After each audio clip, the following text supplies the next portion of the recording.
Hello friends, welcome to our channel. Today we will discuss all about the white paper of Pi Network, which was launched by Pi Network originally in March 2019 and later in December 2021 chapters with March 2022 rewards issuance formula.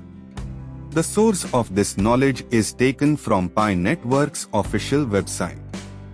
Before starting, you are requested to like, share and subscribe this channel for more financial updates in the future. Let's start. Cryptocurrency is a logical next stage in the evolution of money as the world gets more and more digital. Pi is the first cryptocurrency designed for regular people, marking a significant advancement in the global use of cryptocurrencies.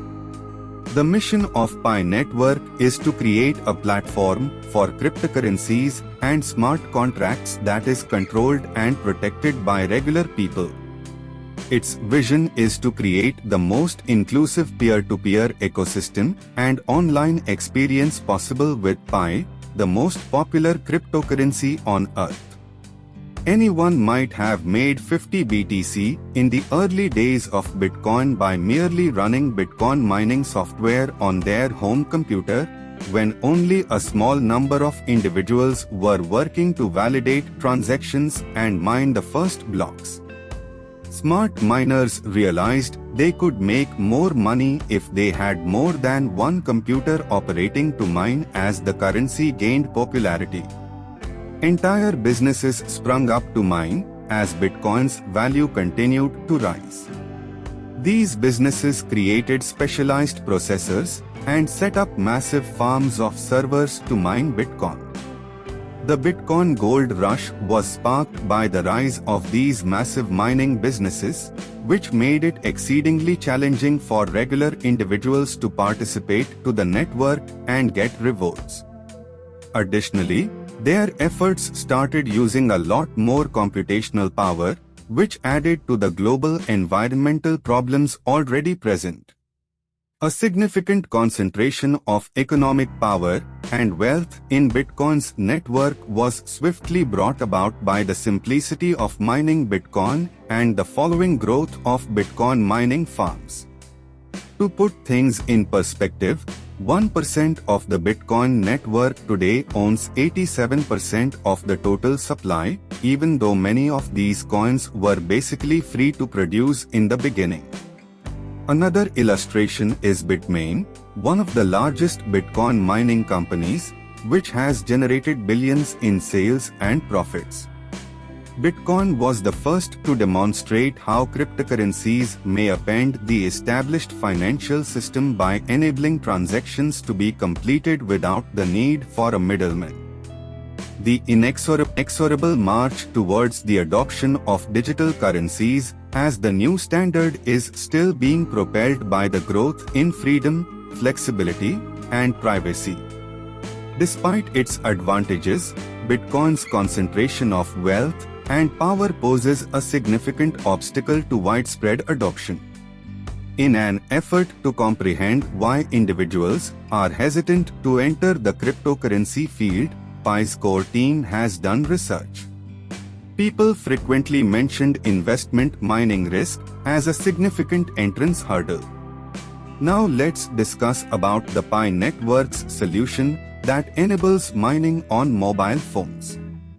The Pi core team set out to discover a method that would enable regular people to mine or receive Bitcoin rewards for verifying transactions on a distributed record of transactions after finding 4 major adoption hurdles.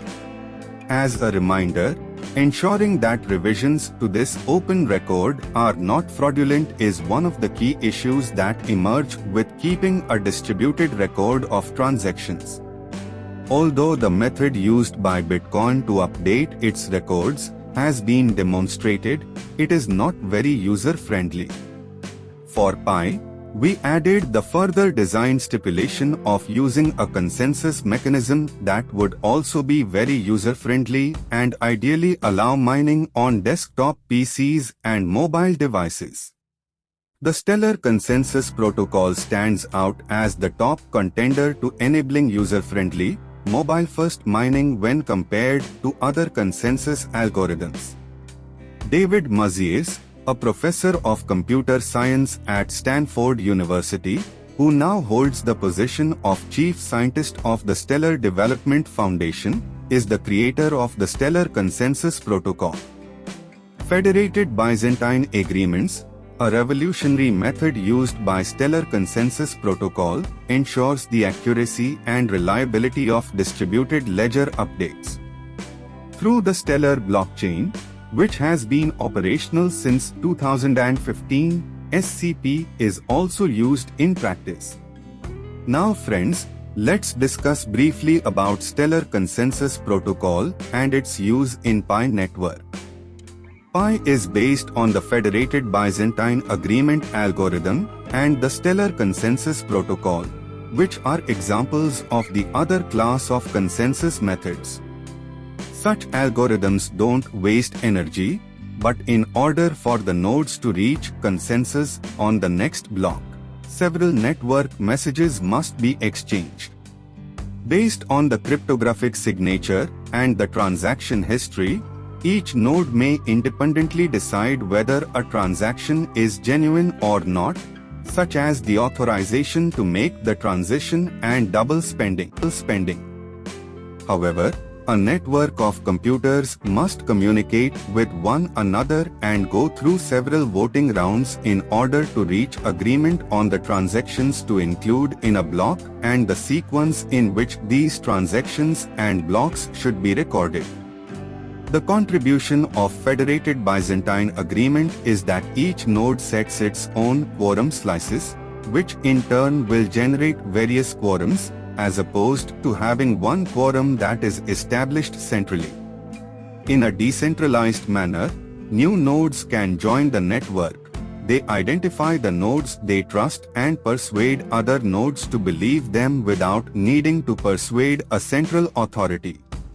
The Stellar Consensus Protocol algorithm's ability to be more standardized is a lovely feature than a blockchain.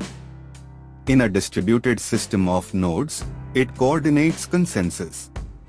This implies that the same basic method may be used to regularly carry out more complicated calculations in addition to being utilized every few seconds to record new transactions in new blocks. For instance, the Stellar network uses it once a week to calculate inflation on the Stellar network and distribute the freshly minted tokens proportionately to all Stellar coin holders. Transaction fees on the Pi network are optional, much like with Bitcoin transactions. There are a maximum number of transactions that can be included in each block. Transactions often cost nothing when there isn't a backlog. However, if there are more transactions, nodes sort them by fee, placing the transactions with the highest fees at the top, and then they choose just the top transactions to be included in the blocks that are created. It is thus a free market. Implementation: once each day, fees are proportionally distributed across nodes. The fee for each transaction is put into a temporary wallet with each block and allocated to the day's active miners at the end of the day from there. There is no known private key for this wallet. So friends, this is just a small explanation about the white paper of Pi network. Have a great